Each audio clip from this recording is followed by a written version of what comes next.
एक भाई जो कि अपने 4 भाई और 2 बहनों के लिए शादी नहीं करता, अपनी पूरी उम्र वह यूं ही निकालने के लिए मजबूर हो जाता है, क्योंकि वह यह सोचता है कि कल कोई और लड़की आएगी मेरी जिंदगी में, तो क्या पता वह मुझे मेरे भाइयों को कामयाब करने देगी या नहीं देगी, मेरी बहनों की न जाने मनचाही शादी होने देगी या नहीं होने देगी। इसीलिए वह शादी ही नहीं करता। लेकिन जब यूं यूं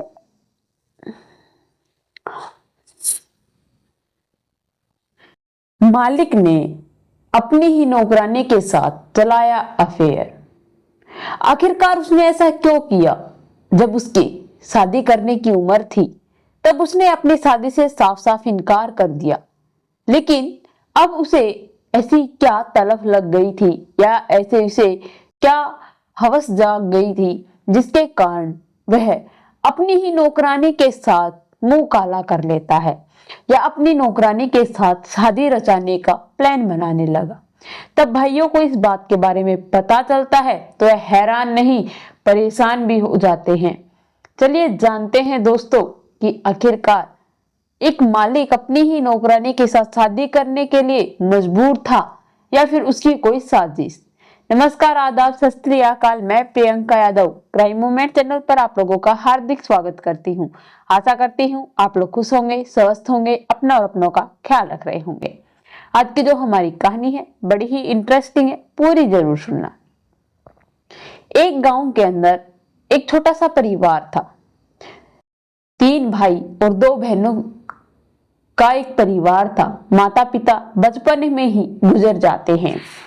बड़ा वाला जो उनका भाई था रोहित, वह न तो स्कूल जाता है न कभी उसने स्कूल देखा था। वह मजदूरी दहाड़ी कर कर अपने भाई बहनों का पेट पालता था। धीरे धीरे वे बढ़ने लगे, बड़े हो गए, स्कूल में जाने के लायक हो गए, वह पढ़ना चाहते थे। उसके भाई ने सोचा कि क्यों ना मैं इन्हें स्कूल में डालूं, क्योंकि मेरी जो जिंदगी खराब हुई है, मैं नहीं चाहता कि मेरे भाई बहन भी यूं ही मेरी तरह जमींदारा करें, मजदूरी दहाड़ी करें। इसीलिए वह अपने भाई, 2 भाई थे और 2 बहनें थी, उन्हें पढ़ाता है, लिखाता है और उन्हें काबिल भी बनाता है। आसपास के गांव के लोग उसे बहुत कहते हैं कि तुम शादी कर लो, लेकिन वह कभी शादी के लिए हाँ ही नहीं किया करता था। उसके घर वाले बड़े ही फोर्स करते थे कि प्लीज तू शादी कर ले, तेरी शादी हो जाएगी तो तेरा हाथ बढ़ जाएगा, घर पर एक इंसान आ जाएगा इनकी देखभाल करने के लिए, तुझे बहुत सी टेंशन जो कि कम हो जाएंगी। लेकिन रोहित कभी मानता ही नहीं था। उसका मानना था कि कल मैं शादी कर लूंगा तो जो मेरी वाइफ आएगी वो पता नहीं मेरे भाई बहनों को एक्सेप्टेड कर पाएगी या नहीं, क्या पता वह मुझे अपने भाई बहनों के साथ रहने देगी या नहीं, क्योंकि आजकल की यह बात आम हो चुकी है। हर एक घर के अंदर यह देखने को मिलता है। इसीलिए उसे भी डर था। वह अपने भाई और 2 बहनों के चक्कर में शादी नहीं करता है। वह मेहनत करता है और अपने भाई बहनों को पढ़ाता है, लिखाता है और 2 अपनी बहनें थी उन्हें +2 करवाकर दोनों की शादी कर देता है। अच्छे घर बार देखकर उनकी शादी करता है। ठाठ बाट से वह रह रही थी। लेकिन जो 2 भाई थे उनमें से एक डॉक्टर बन जाता है और एक इंजीनियर। जो एक इंजीनियर था वह विदेश में जाकर अपना कारोबार कर लेता है, वहां पर अच्छी इनकम ले रहा था। जो डॉक्टर था वह इसी शहर के अंदर अपनी ड्यूटी कर रहा था। दोनों अपनी लाइफ में सेटल हो जाते हैं। गांव में उनका बहुत ऊंचा नाम हो जाता है। अच्छी कोठी थी, बंगले थे, नौकर चौकर थे, अच्छा घरबार था। अब जो रोहित था उसके 2 भाई थे, उन्होंने मिलकर उसे एक फोन लाकर दे दिया। अब जब वह उस फोन को देखता है तो कहता है कि मैं इस फोन का क्या करूंगा। तो उसके जो भाई थे वे कहते हैं कि आपको फोन की जरूरत है, आपको कभी भी हमारी जरूरत पड़ सकती है, तो आप इस फोन को रखो, आप हमारे पास फोन कर देना, हमसे कांटेक्ट कर लेना। यह सुनने के बाद अब वह कहता है कि ठीक है। अब उसे वह फोन चलाना आ जाता है। जो फोन था वह एंड्रॉइड था। उसके अंदर फोटो भी खींचती थी, सब कुछ होता था। उसे जब वह वीडियो देखता, यूट्यूब, इंस्टाग्राम, जो भी वह चैनल चलाता था, उसके अंदर फिल्में देखना, ये ऐसी बहुत सी चीजें देखता था जिन्हें देखने के बाद उसे पता चलता है कि दुनिया बहुत रंगीन है। मैंने अपनी जिंदगी में कुछ देखा ही नहीं या फिर किया ही नहीं। दोस्तों, अब उसे अफसोस हो रहा था कि मेरी भी शादी होती, मैं भी यह करता वह करता। उसके अरमान जो सोए हुए थे वह जागने लगते हैं। घर पर कोई नहीं रहता था। एक भाई जो छोटा वाला था वह डॉक्टर था। वह शाम सुबह जाता था, शाम को घर पर वापिस आता था। कभी कभी वह शाम को भी नहीं आया करता था। एक दिन वह अपनी नौकरानी को बुलाता है, कहता है कि शिल्पा तुम यहाँ आओ। शिल्पा कहती है कि साहब क्या हुआ। शिल्पा के 2 बच्चे थे, वह विडो थी। उसका पति कुछ दिन पहले ही गुजर चुका था, बहुत ज्यादा ड्रिंक करता था, इसीलिए वह मर जाता है। वह अपने पति को खोकर बिल्कुल भी दुखी नहीं थी, क्योंकि वह उसे बहुत तंग करता था, मारता था, पीटता था। एक पैसा भी कमाता नहीं था, उसी की कमाई खाता था। और 2 बच्चे थे, उनका पालन पोषण करना उसके लिए बहुत कठिन हो रहा था। वह अब उन बच्चों को आराम से पाल रही थी, एक इतने बड़े घर में काम कर रही थी। वह लोग उसे, बच्चे को कपड़े लत्ते देना या फिर ऐसी छोटी मोटी बहुत सी चीजों की मदद कर दिया करते थे। वह शिल्पा को अपने पास बुलाता है और कहता है कि बैठो, मुझे तुमसे कुछ बात करनी है। शिल्पा कहती है कि साहब क्या आपको कुछ खाने के लिए चाहिए। वो कहता है कि नहीं, मुझे खाने के लिए नहीं चाहिए, मुझे तुमसे बात करनी है। तो वह नीचे बैठने लगती है तो वह कहता है कि अरे नीचे क्यों बैठ रहे हो, तुम सोफे पे बैठो। वह ये सुनने के बाद हैरान थी, परेशान थी, क्योंकि उसे कभी भी किसी ने ऐसा नहीं कहा था। वह फिर भी बैठ जाती है। जब वह सोफे पे बैठती है, वह उसकी तरफ खिसकने लगता है, उसके टच में जाकर बैठ जाता है और उससे अपने फोन से कुछ फोटो दिखाने लगता है। तो वह कहती है कि मैं देखो इसमें कितनी बुरी लग रही हूँ, साहब आपने मेरी ये फोटो कब ली। वह उसे आज से नहीं बल्कि बहुत दिनों से चाहने लगा था।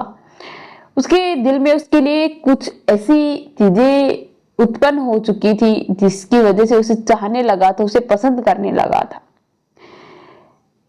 जब उसे यह बात पता चलती है, वह भी तन्हा थी, उसे भी एक इंसान की जरूरत थी और वह भी तन्हा था, उसने शादी नहीं की। कुछ देर वह बातचीत करते हैं, एक दूसरे को समझाते हैं और जब समझ जाते हैं तो वह एक दूसरे से प्यार करने लगते हैं। एक दूसरे के साथ अब वह रहना, मिलना जुलना, बातें करना पसंद करने लगते हैं। एक दिन जो रोहित था उसका फोन गिर जाता है, टूट जाता है।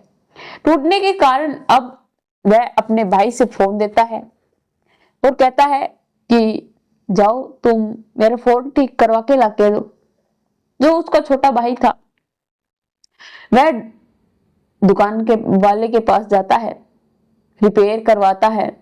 लेकिन जब रिपेयर करवाता है तो दुकानदार, जो कि उनके ही कोई जान पहचान का था, वह उसे बुलाता है और कहता है कि जल्दी आ, मैं तुझे कुछ दिखाना चाहता हूँ।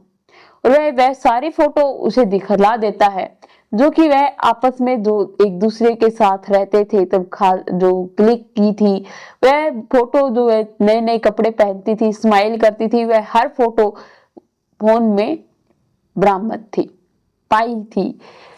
जब वह फोटो पाती हैं, मिलती हैं, तो वह हैरान हो जाता है, परेशान हो जाता है। अपने भाई को तो वह कुछ कह नहीं पाता, लेकिन जो उनकी नौकरानी थी उसे घर से धक्के मारकर निकाल देता है। वह जो थी, उसके 2 बच्चे थे, वह भीख मांगती है, माफी मांगती है, लेकिन उसे माफी नहीं मिलती। वह उस घर को छोड़कर अपने मौसाजी के घर चली जाती है। बहुत दिन गुजर जाते हैं। 1 सप्ताह गुजरने के बाद उसके बड़े भाई का फोन आता है।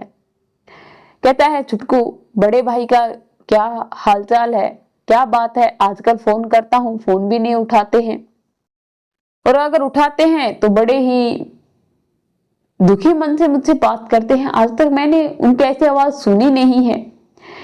उसने अपने बड़े भाई को नहीं बताया था, बल्कि अपने 2 बहनें थी, उन्हें बुलाकर उन्हें बता दिया था। यह सब कुछ फोन पर बताने की बातें नहीं है, आप आओ घर पर, फिर देखते हैं बैठकर इस मसले को, यही सुलझाते हैं। वह कहता है कि ठीक है, मैं तुरंत यहाँ से फ्लाइट पकड़कर आता हूँ। वह विदेश से घर पर आता है, बहुत दिन लग जाते हैं, क्योंकि एक बार कोई इंसान विदेश चला जाता है उसे आने में टाइम लगता है। हर वक्त कोई इंसान अपनी मनमर्जी नहीं चला सकता, जितना जो कि टाइम है डॉक्यूमेंट्स में, वह सारी फॉर्मेलिटी पूरी कर कर ही इंसान वहां से आ सकता है। उसे टाइम लगता है, वह आता है, सारी बातचीत करते हैं। बात करने के बाद जब उसे पता चलता है तो अपने छोटे भाई को बहुत डांटता है और कहता है कि तेरी इतनी हिम्मत कैसे हो गई कि तुमने इतना बड़ा कदम उठा लिया। अगर वह उससे प्यार करते हैं, चाहते हैं, तो इसमें गलत क्या है। वह कहता है कि भाई हमने अपने गांव में इतनी इज्जत बनाई है, ये सारी मिट्टी में मिल जाएगी। तो कहता है कि अच्छा, अगर यह पहले शादी कर लेते और जो हमारी भाभी होती वह कोई ऐसी वैसी आ जाती तो हम पढ़ना तो पढ़ते, न लिखते, ना आज इस जो मुकाम पर हम खड़े हैं इस मुकाम पर हो पाते। ये सारी बदौलत हमारे भाई की है, ये तो भूल गया है, ऐसा खामोश हो गया है। उसे बहुत डांटता है, फटकारता है और कहता है कि उस लड़की को जल्दी से वापस लेकर आओ। उसे बहुत ढूंढते हैं लेकिन वह नहीं मिलती। जैसे तैसे कर कर उसे लेकर आते हैं। जब उसके पास जाते हैं तो वह कहते हैं कि साहब मैंने कुछ नहीं किया। उसने सोचा इतनी दूर से जब साहब आए हैं तो शायद तेरी कुछ शिकायत है, इसीलिए यहाँ पर आए हैं, शायद तुझे जेल में डलवा सकते हैं, बड़े लोग हैं। लेकिन वह कहता है कि अरे भाभी जी आप घबराओ मत, आप मेरे साथ घर चलिए। वह अपने घर पर उसे लेकर जाता है और अपने भाई से उनकी बातचीत करवाता है और कहता है कि हमें ऐसे ऐसे पता चल गया था। अब जो बहनें थी उन्हें भी समझाया जाता है, छोटे वाले भाई को भी समझाते हैं, और जो बड़ा वाला भाई था रोहित, उसे भी समझाया जाता है कि भाई आप अगर हमें पहले बता देते तो हमें इतना बुरा नहीं लगता, हम क्या आपको मना थोड़ी ना करते। तो कहता है कि ठीक है, मैं बताने वाला था लेकिन ये उससे पहले ही चली गई, तो मैंने सोचा ये मुझे छोड़कर चली गई है, इसीलिए मैंने किसी के सामने इस बात का जिक्र नहीं किया। लेकिन अब मैं सबसे कहना चाहता हूँ कि मैं शादी करना चाहता हूँ और मुझे यह पसंद है। उन दोनों की शादी करवा दी जाती है और दोनों अपनी लाइफ में हैप्पी हैप्पी, खुशी खुशी अपना जीवन व्यतीत करने लगते हैं। तो दोस्तों, इस कहानी से हमें यही सीख मिलती है कि जब प्यार होता है वह न तो बचपना देखता है, न उम्र देखता है, न बुढ़ापा देखता है। जब उसे होना होता है वह हो जाता है। तो आप लोगों को यह कहानी कैसी लगी कमेंट में लिखकर जरूर बताना। मेरे चैनल को सब्सक्राइब करना, बेल नोटिफिकेशन को ऑन करना, ताकि हर वीडियो जल्द से जल्द आप लोगों तक पहुंच पाए।